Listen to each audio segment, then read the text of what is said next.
하나님이 처음 창조하셨던 에덴 동산은 좋고 나쁜 것에 구분이 없던 절대적인 세계였습니다.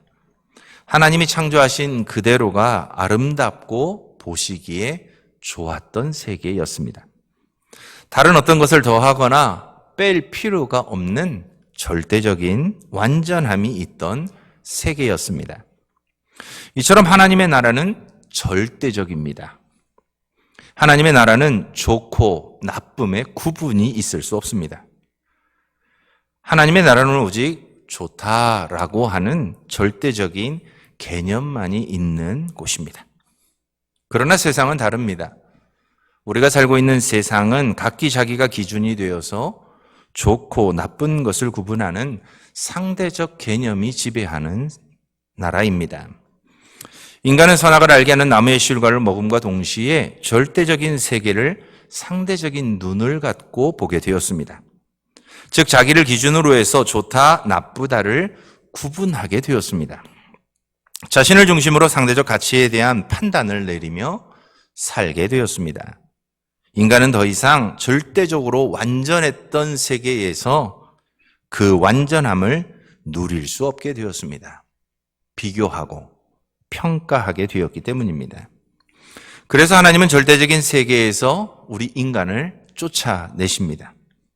상대적인 시각을 가지고 모든 것을 바라보게 된 인간에게 아무리 좋은 것을 주어도, 절대적인 것을 주어도 그것을 그렇게 보지 않기 때문입니다. 좋다가도 더 좋은 것이 보이면 금방 실증내는 것이 그래서 우리 사람이라고 말할 수 있습니다. 이것이 선악과를 따먹은 후의 인간의 모습이고 세상을 살아가는 우리의 모습입니다. 그래서 사람을 보고 참 간사하다고 말합니다. 여러분들은 어느 때 이런 단어를 쓰시는지는 잘 모르겠지만 우리는 대부분 자기의 욕망을 따라 선악을 판단하고 가치 판단을 하기 때문에 우리는 참 간사하다고 말할 수 있습니다. 대표적인 용어가 뭐죠? 내로남불입니다.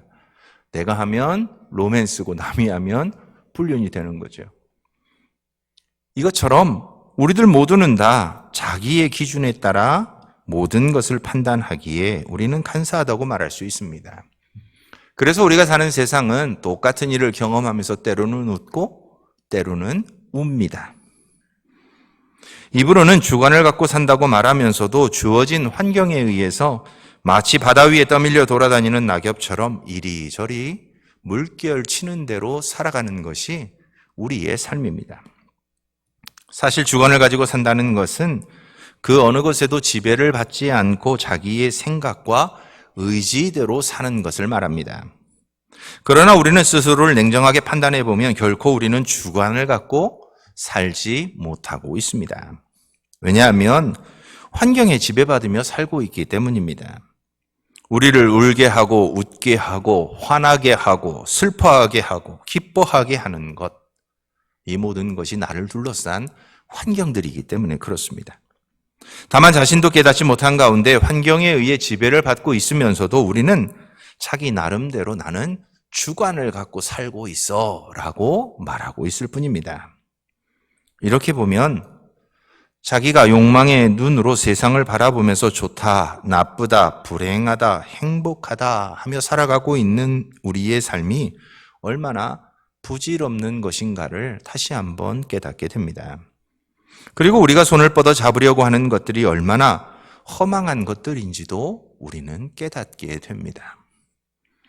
이처럼 인간이 불행을 느끼는 것은 좋고 나쁜 것을 구분하는 상대적 시각 때문입니다. 가령 학교에서 아이들이 중간고사를 치렀습니다. 수학 과목에 대한 것이었습니다. 시험이 어려워서 모두가 난감해했습니다. 마침내 시험 결과가 발표됩니다. 반에서 공부를 잘하던 친구는 91점을 맞았습니다. 또 자기 친구와 친한 친구는 61점을 맞았습니다. 내 시험 점수를 확인하니 75점이었습니다. 자, 그런데 91점 맞은 친구가 울상을 하면서 말합니다. 아, 망했네. 반대로 61점을 맞은 친구는 우와, 이번에는 60점을 넘어서 너무나도 행복해합니다. 그러면 나는요, 75점을 맞은 나는 울어야 됩니까? 웃어야 됩니까? 이처럼 행복과 불행은 상대적입니다. 굴십 1점을 맞아도 불행하고 율식 1점을 맞아도 행복할 수 있는 것은 내 기대치와 비교 대상에 따라 얼마든지 달라질 수 있다는 겁니다. 선교사 자녀들이 한국에 들어오면 매우 힘들어합니다. 대부분 한국보다 저개발 국가인 곳에서 생활하다 오니까 그곳에는 선교사들의 가정 정도면 그래도 그 나라에서 중상위층의 생활을 누리게 됩니다. 많은 사람들이 선교사 가정을 보면서 참 부러워합니다. 우리가 볼 땐 별로 잘 사는 거 아닌데도 참 부러워합니다. 그런데 한국에 들어와서 주변을 둘러보면 선교사들만큼 가난하고 불쌍하게 사는 사람들이 별로 없습니다. 그래서 선교지에서 그토록 행복하던 아이들이 한국에 들어와 한국 사회에 적응해 가면서 너무도 힘들어합니다. 괴로워합니다. 슬퍼합니다. 자신들이 세상에서 가장 불행하다고 하는 생각들을 많이 합니다. 이런 상대적인 시각을 갖고 살아가기에 우리는 이 세상을 살아가면서 어제 좋던 것도 더 좋은 것이 발견되면 한순간 좋지 않은 것으로 여기며 살아갑니다. 그래서 인간은 이런 자기중심적으로 형성된 상대적인 시각에서 벗어나지 않는 한 결코 행복을 누리지 못합니다. 스스로 행복하다고 생각한다고 해도 그것은 일시적인, 찰나적인 것에 지나지 않습니다. 또 다른 더 좋은 것에 대한 기준이 형성되면 지금의 행복은 더 이상 내게 행복이 되지 않기 때문입니다. 그래서 신앙은 상대적인 시각이 아니라 절대적인 시각을 갖고 살아가는 것을 말합니다. 하나님께서 세상을 창조하실 때 보시기에 좋았더라라고 말씀하셨습니다. 인간을 지으셨을 때도 하나님은 보시기에 좋았다고 말씀하셨습니다. 하나님이 보시기에 좋았다면 그건 절대적입니다. 하나님이 좋다고 하신 것을 우리의 기준을 가지고 또다시 좋다 나쁘다로 판단할 수 없습니다. 또 반대로 하나님이 나쁘다고 하신 것을 우리는 결코 좋다고 말할 수 없습니다. 그저 하나님께서 좋다고 하시면 좋은 것으로 받아들이고 나쁘다고 말씀하시면 그것은 나쁜 것으로 받아들이는 것이 신앙을 갖고 살아가는 우리가 가져야 하는 절대적인 시각입니다. 여기에는 타협이 있을 수 없습니다. 왜냐하면 이 절대적인 시각에서만 은혜라고 하는 말이 성립이 되기 때문에 그렇습니다. 상대적인 시각에서 은혜를 생각하면 우리는 하나님께서 주시는 은혜가 내 기준에서 좋은 것일 때만 은혜로 받아들이게 됩니다. 즉 하나님께서 베푸신 은혜는 절대적인 것인데 우리들 스스로가 내게 좋은 것은 좋은 것이기에 은혜가 되고 내게 나쁜 것은 혹은 내 기대대로 되지 않는 것은 내 기대와 어긋났기에 은혜라고 여기지 않게 된다는 것입니다. 자기 욕심이 기준이 되어서 하나님이 주시는 절대적인 은혜를 때로는 은혜로 때로는 은혜가 아닌 것으로 우리는 판단하고 받아들이게 됩니다. 그러다 보니 우리는 대부분 우리의 기도 제목들이 대부분 내게 유익이 되는 것들이 참 많습니다. 그렇죠? 사업을 잘 되게 해 주십시오. 취직되게 하셔서 감사합니다. 좋은 집을 사게 해 주셔서 감사합니다. 우리 아이가 공부를 잘하게 해 주셔서 감사합니다. 생일을 감사합니다. 우리의 기준에서 생각할 때 좋은 것, 우리의 삶에서 우리의 욕망을 충분히 충족시켜 줄 만한 것들을 놓고 우리는 감사하고 이것들이 하나님의 은혜라고 고백합니다. 그러나 받아서 기쁘고 감사하는 것, 이것은 그냥 인지상정입니다. 꼭 신앙인이 아니어도 우리가 하나님을 믿지 않아도 내게 좋은 일을 감사하는 건 사람이라면 누구나 하고 있는 일입니다. 받은 것이 있고 감사할 만해서 감사하는 것을 그래서 우리는 믿음이라고 말할 수 없습니다. 이 일은 하나님을 몰라도 얼마든지 할 수 있기 때문에 그렇습니다. 그래서 다시 한번 우리는 하나님이 주시는 은혜에 대해서 생각해 봐야 합니다. 사업이 잘 되는 것이 은혜라면 사업이 잘 안 될 때는 은혜가 없는 걸까요?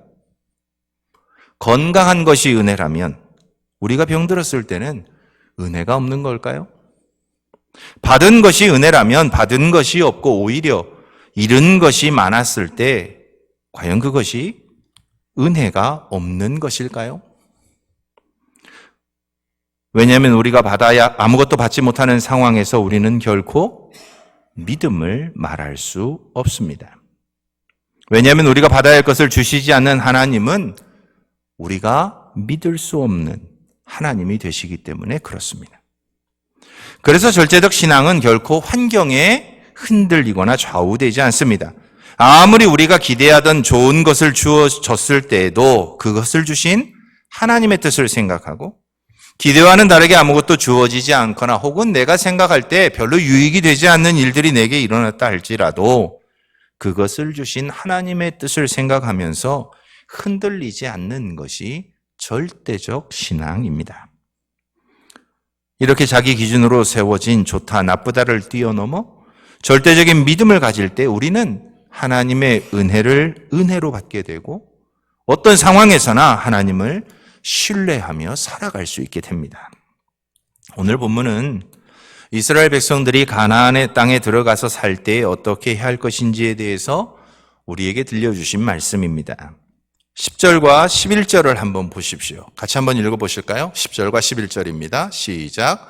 내 하나님 여호와께서 내 조상 아브라함과 이삭과 야곱을 향하여 내게 주리라 맹세하신 땅으로 너를 들어가게 하시고 내가 건축하지 아니한 크고 아름다운 성읍을 얻게 하시며 내가 채우지 아니한 아름다운 물건이 가득한 집을 얻게 하시며 내가 파지 아니한 우물을 차지하게 하시며 내가 심지 아니한 포도원과 감람나무를 차지하게 하사 내게 배불리 먹게 하실 때에. 자, 이러면 우리 입술에서 뭐가 나오죠?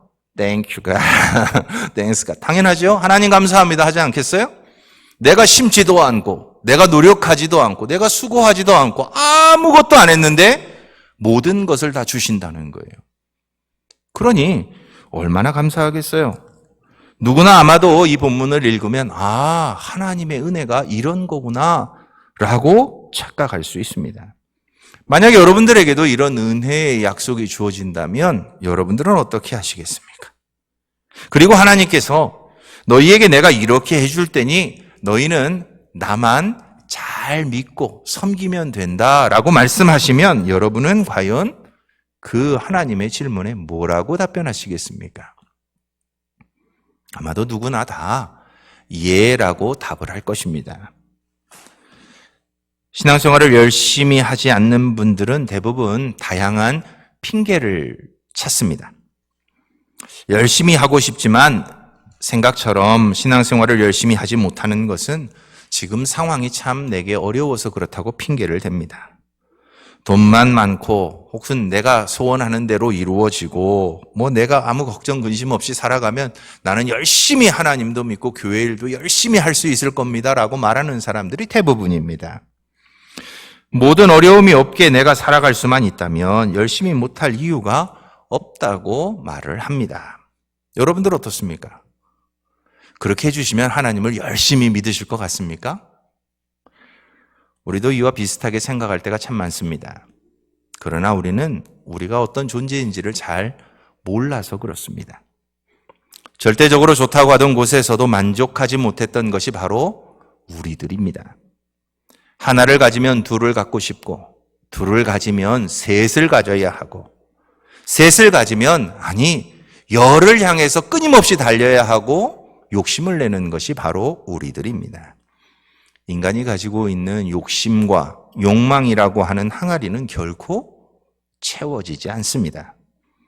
그렇게 인간이 아무리 풍족한 것이 주어져도 입술로는 하나님께 감사할 수 있지만 하나님만 신앙하며 굳이 하나님만을 바라보며 살아가겠다고 말은 하지만 그렇게 살아내지 못합니다. 그래서 오늘 본문 12절이 이렇게 주어집니다. 우리 다 같이 한번 읽어보시죠. 시작. 너는 조심하여 너를 애굽 땅 종 되었던 집에서 인도하여 내신 여호와를 잊지 말고. 모든 것이 주어집니다. 수고하지 않고도 정말 풍요로운 것들을 다 가질 수 있습니다. 그런데 거기다 대고 하나님이 뭐라고 그러시죠? 여호와를 잊지 말라. 경고하십니다. 왜 그렇게 말씀하셨을까요? 인간은 풍족하고 넉넉해지면 하나님을 잊어버리는 존재이기 때문에 그렇습니다. 이곳에서 말하고 있는 이 있다라고 하는 단어는 히브리어로 샤카흐라고 하는 단어를 쓰는데요. 이 단어는 단순한 기억 상실 혹은 잠깐 우리가 잊어버리는 것 이런 걸 말하는 게 아니고요. 의도적으로 무시하거나 삶의 우선순위에서 밀려나서 완전하게 잊혀질 때에 이 단어를 사용합니다.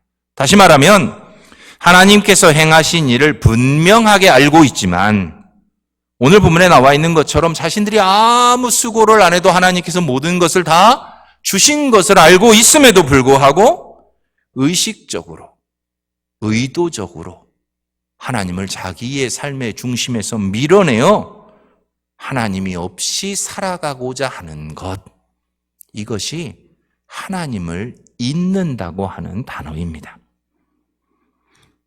이처럼 성도가 신앙생활을 열심히 하지 못하는 이유는 사실 생활이 힘들기 때문이 아닙니다. 돈이 없어서도 아니고 자녀들이 말썽을 부려서 내가 삶에 찌들려서도 아닙니다. 근본적인 원인은 바로 상대적 가치에 의해서 형성된 자기 사랑 때문입니다. 그런데 우리는 신앙생활을 잘못하는 이유가 모두 환경에 있다고 핑계를 댑니다. 그래서 믿을 수 있도록 환경만 좋아지면 얼마든지 열심히 적극적으로 신앙생활을 할 수 있노라고 말합니다.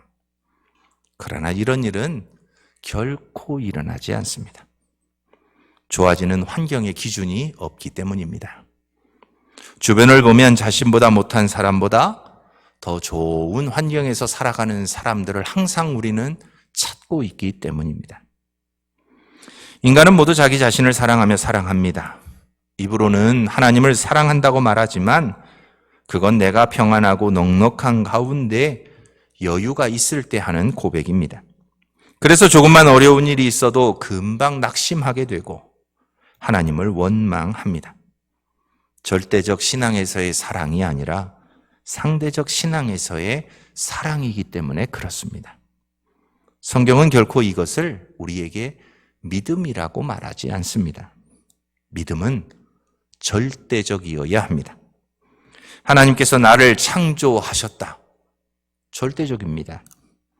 이것만으로 우리는 평생을 하나님의 말씀에 순종하며 살아가야 합니다. 하나님이 나의 창조자이시기 때문입니다. 상황과 여건을 봐가면서 순종하려고 하는 것은 우리의 순종은 결코 절대적이 아닌 상대적이기 때문에 그렇습니다. 나에게 손해가 없을 것 같으면 순종하는 것은 순종하는 채 하는 것이지 절대적인 신앙에서 나오는 순종이 아닙니다. 이런 사람은 상황과 여건이 자기에게 불리해지면 얼마든지 하나님을 멀리할 수 있습니다. 상대적인 자기 사랑에 길들여져 있기 때문입니다. 그래서 성도가 오직 하나님을 경외하고 섬겨야 하는 이유를 12절에서 분명하게 이렇게 말해주고 있습니다. 너는 조심하여 너를 애굽 땅 종되었던 집에서 인도하여 내신. 그냥 배부를 때 여호와를 잊지 말아라 라고 말씀하셔도 되는데 하나님은 그렇게 말씀하지 않으십니다. 굳이 애굽 땅 종되었던 집에서 인도하여 내신 하나님께서 그들을 위해 행하신 일을 말씀해 주십니다. 그 이유는 이스라엘 백성들이 애굽에서 빠져나올 때의 상황을 우리가 조금 더 깊이 묵상해 보면 금방 알 수 있습니다. 이 말을 강조하는 것은 애굽을 빠져나온 것이 이스라엘이라는 민족이 아니었습니다. 애굽에서 나온 사람들은 도대체 누구였을까요? 어린 양의 피 때문에 살아난 사람들이었습니다. 단지 이스라엘 민족이 나온 것이라면 하나님은 이스라엘 민족만의 하나님이 되어버립니다. 그러나 출애굽을 했던 사람들은 어린 양의 피로 살아나왔던 사람들입니다. 그래서 하나님은 어린 양의 피로 생명을 유지한 사람들의 하나님이 되십니다. 우리가 잘 아는 것처럼 애굽에서의 마지막 재앙은 장자의 죽음이었습니다. 이건 이스라엘과 애굽의 구분이 없었습니다. 애굽의 장자만 죽이신 것이 아니라 누구든 어린 양의 피가 문설주와 문지방에 묻어 있지 않으면 사람과 짐승, 가축을 포함해서 모든 생명이 있는 것들은 다 죽음을 맞아야 했습니다. 여기에는 이스라엘과 애굽의 구분이 없었습니다. 즉 모두가 죽어야 했지만 유독 어린 양을 잡아서 그 피를 바른 사람들만 살았습니다. 그래서 살아서 애굽에서 나온 사람들의 생명의 근원은 다른 데 있지 않았습니다. 바로 어린 양의 피에 있었습니다. 이들은 더 이상 애굽의 것으로 사는 사람들이 아니었습니다. 애굽의 것으로 사는 사람들은 모두 죽어야 했습니다. 애굽에서 나온 사람들은 애굽의 것이 아닌 어린 양의 피로 살아났고 살아가야 하는 사람들이었습니다. 그래서 하나님은 말씀하십니다. 애굽 땅 종 되었던 집에서 인도하여 내신 여호와를 잊지 말라. 단지 여호와를 잊지 말라는 것이 아닙니다. 너희들은 세상의 좋은 것 때문에 살아가는 사람들이 아니라 어린 양의 피로 살아가는 사람들인 것을 기억하라고 말씀하고 계십니다. 이스라엘 사람들이 가나안 땅에서 여호와를 잊어버린 것이 아니었습니다. 그들은 열심히 제사를 드렸습니다. 마치 오늘날 우리들이 세상 속에 살아가면서도 예배에 빠지지 않고 오늘 3일 저녁까지도 이렇게 열심히 참석하는 것과 같습니다. 그러나 그것이 여호와를 기억하라는 명령에 순종하는 것이 아니었습니다. 우리가 믿는 여호와는 우리를 애굽에서 인도하여 내신 분입니다. 그냥 인도하여 내신 분이 아니라 어린 양을 희생시켜서 피를 흘리게 해서 우리를 인도해 내셨습니다. 따라서 여호와를 잊지 않는 성도는 예배에 빠지지 않는 성도가 아니라 나는 그리스도의 피 때문에 오늘을 살고 있는 사람이라고 하는 믿음의 고백을 하는 사람들입니다. 그것을 고백하며 사는 사람들이 바로 성도이고 하나님을 잊지 않는 사람들입니다. 그리스도의 피가 나를 살렸음을 인정하기에 세상의 것으로 자신의 믿음이 흔들리지 않는 사람, 하나님이 주신 그 은혜를 은혜로 받아 살아가고 있는 사람이 바로 하나님을 믿는 성도입니다. 그러나 그리스도의 피를 말하고 십자가를 말하면서도 여전히 세상 것이 있어야 살 수 있다고 생각한다면 우리는 절대적인 신앙으로 살지 못합니다. 세상 것이 넉넉해지면 감사합니다. 찬양하다가도 뭔가 힘들면 금방 낙심하고 흔들리며 하나님을 원망하기 때문입니다. 이스라엘 백성들의 출애굽은 단지 애굽에서 빠져나온 것만을 의미하지 않습니다. 자기들을 고생시키고 억누르는 바로의 손에서 벗어난 것만을 출애굽이라고 말하지 않습니다. 바로의 손에서 벗어났다고 해서 그들의 고생이 끝이 났었나요? 그렇지 않습니다. 이스라엘이 어디에 가서 살아도 인간으로서 삶에 대한 고통과 고난은 여전히 그들의 곁에 있었습니다. 그들에게 다가오는 고통과 고난은 어느 곳에 있으나 애굽과 같았습니다. 따라서 이스라엘이 어디에서 살든 상관없이 애굽에서의 삶을 산다면 그곳은 여전히 애굽일 수밖에 없습니다. 나를 둘러싼 환경으로 인해 여전히 고통받고 근심하고 염려하며 살아간다면 내가 살고 있는 곳이 애굽과 크게 다르지 않습니다. 그래서 애굽은 우리의 현실입니다. 먹고 살아야 하고 자녀들 공부시켜야 하고 학원도 보내야 하는 현실입니다. 그런데 애굽에서 우리를 끄집어내셨다는 것은 이러한 현실과 상관이 없는 삶으로 우리를 인도하셨음을 말하고 있습니다. 현실을 신경 안 써도 될 풍족한 곳으로 집어넣었다는 것이 아니라 현실, 즉 상대적인 기준이 아니라 절대적인 기준을 가지고 살아가는 사람으로 우리를 이끌어 내셨다는 것을 의미합니다. 그 절대적 기준은 우리를 하나님의 자녀로 백성으로 대속하시기 위해 흘리신 그리스도의 피입니다. 이것이 우리에게 허락하신 하나님의 은혜인 구원입니다. 그래서 성경은 우리에게 절대적인 기준만을 말하고 있습니다. 그러나 우리는 상대적인 기준으로 살아가려고 합니다. 여기에서 성경과 나 자신의 충돌이 늘 우리의 일상에서 일어납니다. 우리가 성경을 읽고 설교를 들으면서도 힘들어하는 부분이 바로 여기에 있습니다. 상대적인 기준으로 살아가면서도 절대적인 기준의 말씀을 우리가 듣고 있기 때문에 그렇습니다. 성경은 그리스도의 피, 그리스도께서 십자가에서 우리에게 주신 생명 외에는 어느 것도 하나님의 은혜로 말하지 않습니다. 그런데 우리는 은혜를 베푸시는 하나님께 자꾸 다른 것들을 하나님의 은혜로 주셔야 하나님 되심을 믿겠노라고 떼를 쓰곤 합니다. 세상의 물질이 풍성해야 은혜로 인정하고자 하고, 사업이 잘 되어야만 하나님의 은혜를 누리고 있다고 말하고, 자녀가 성공한 인생을 살아야만 하나님의 풍성한 은혜를 받았다고 고백하며 살고 있습니다. 그리고 이런 것들을 주셔야 하나님이 하나님 되신다고 떼를 씁니다. 그러나 진짜 하나님은 그러한 인간의 욕구를 무시하십니다. 그리고 그리스도의 피 외에는 그 어떤 것도 하나님께서 우리에게 주시는 중요한 은혜가 아니라고 말씀하십니다. 이처럼 성도가 절대적인 기준을 가지고 살기 위해서는 그래서 항상 십자가에 달리신 주님을 바라볼 수 있어야 합니다. 십자가에서 나를 위해 피 흘리시고 죽으신 주님께서 유일한 나의 구원자 되시고 이 시대를 살아가는 나를 도와주실 유일한 중보자 되심을 우리는 믿음으로 고백해야만 합니다. 이렇게 우리의 생명을 살리기 위해 피 흘리고 죽으신 십자가 앞에서 상대적인 세상의 것들을 가지고 좋아하고 자랑하고 하나님께 요구한다면 우리는 하나님이 주시는 은혜를 은혜로 받지 못하는 어리석은 사람들일 뿐입니다. 혹여 이 시간 스스로 나는 불행하다 생각하거나 세상을 살기 참 힘들고 재미없다고 생각하는 분들이 계신다면 한 번쯤 자기 자신을 깊이 돌아보실 수 있기를 바랍니다. 나는 절대적인 믿음으로 살고 있는가? 아니면 상대적인 믿음을 가지고 살고 있는가?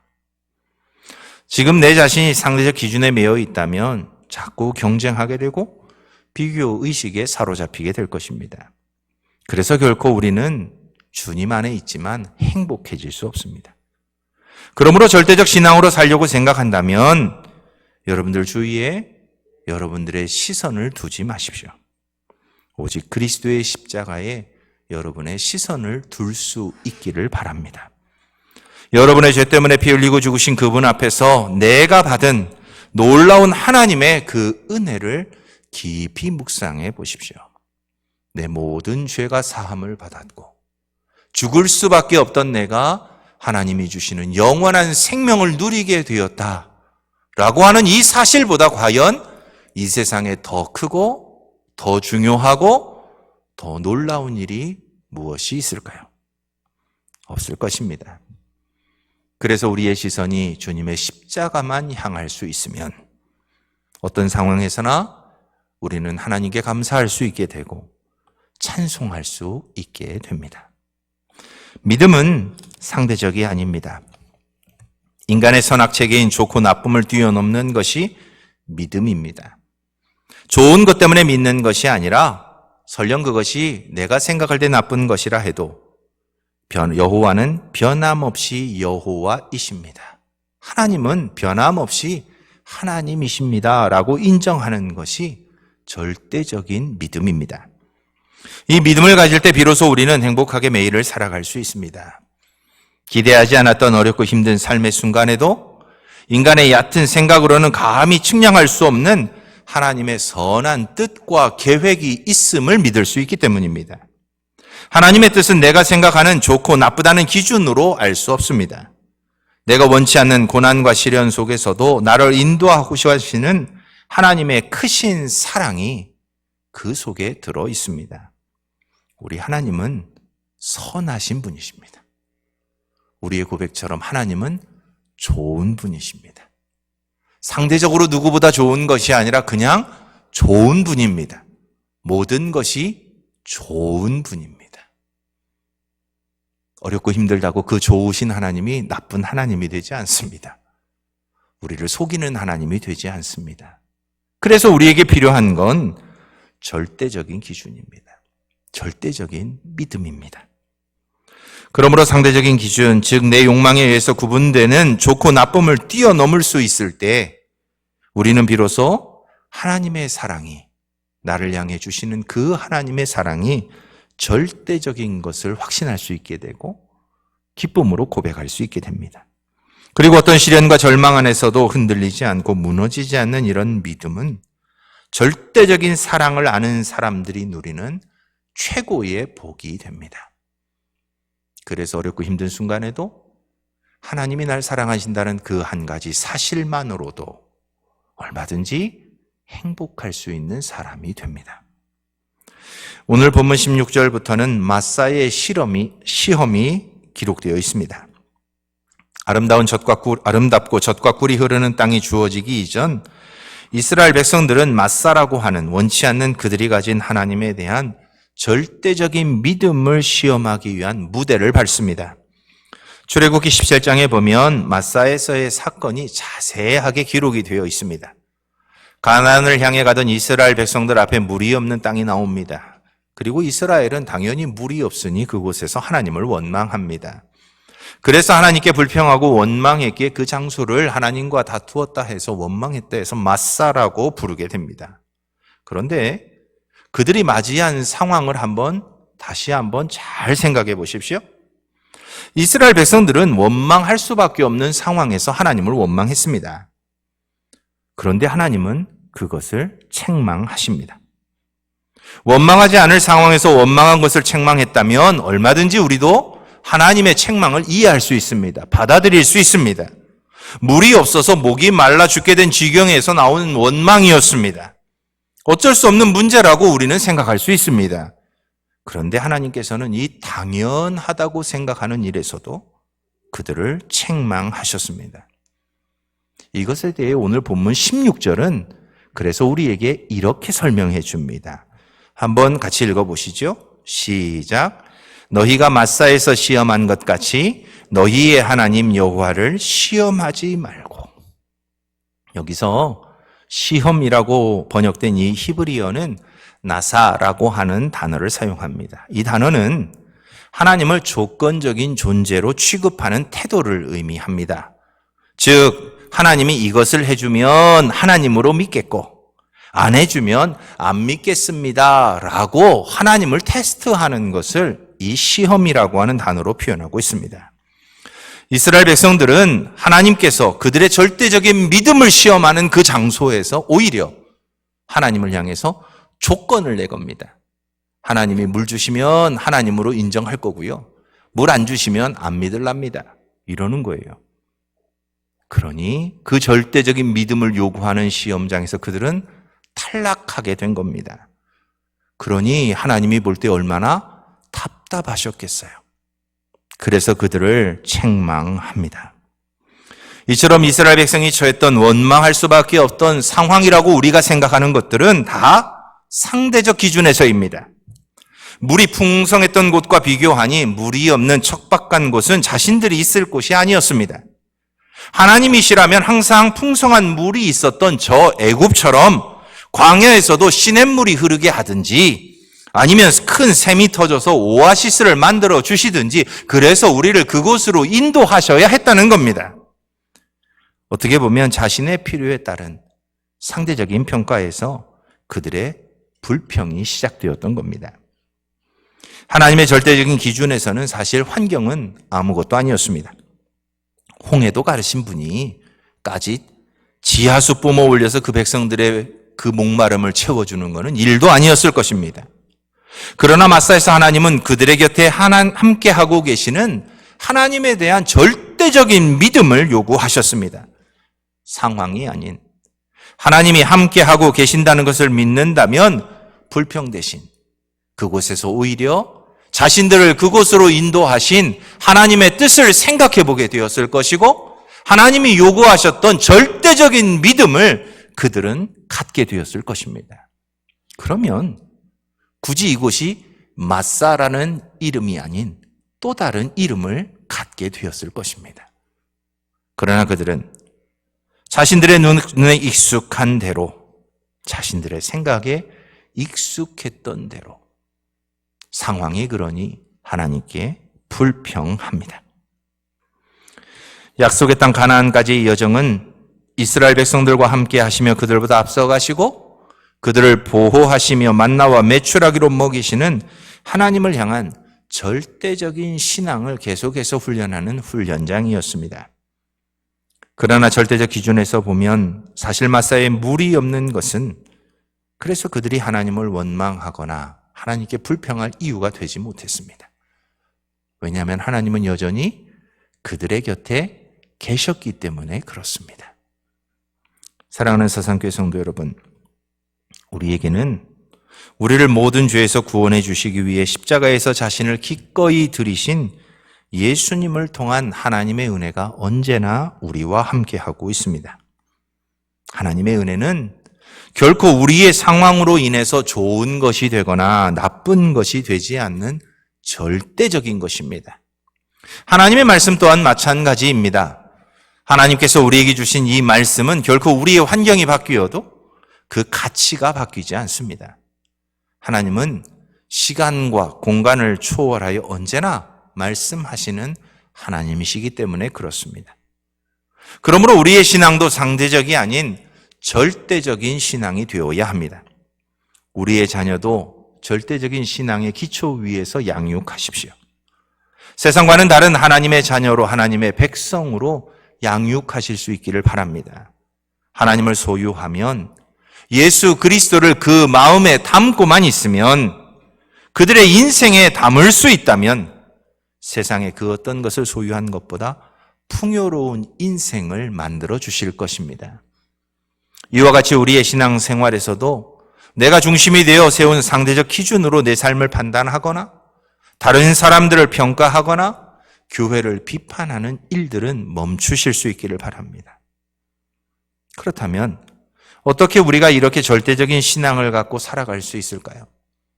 오늘 본문 17절과 18절 전반절은 우리에게 이렇게 권면하고 있습니다. 같이 한번 읽어보겠습니다.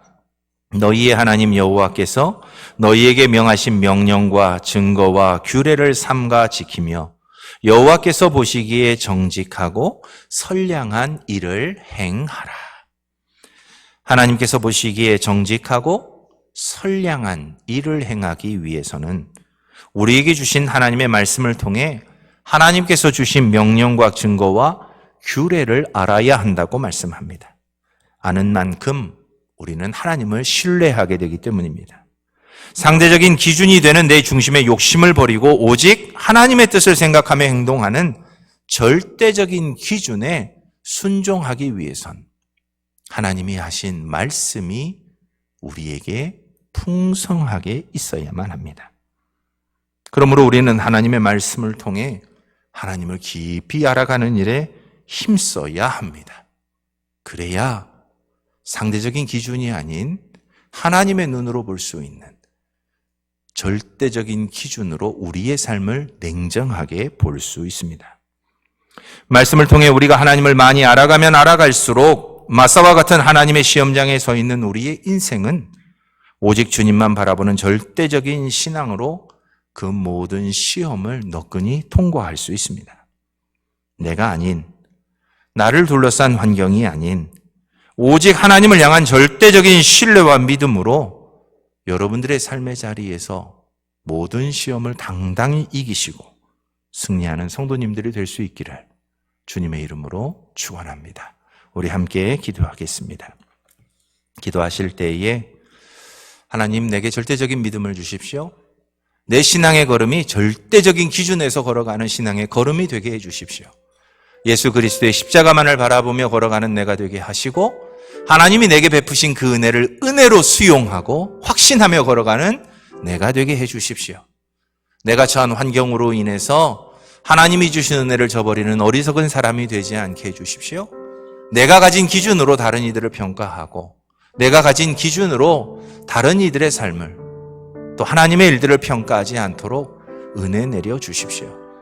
그래서 정말 하나님이 내게 허락하시고 내게 갖기를 원하시는 절대적인 신앙으로 늘 승리하며 살아가는 우리들 모두가 될 수 있게 해달라고 이 시간 함께 우리 기도하며 나아가겠습니다.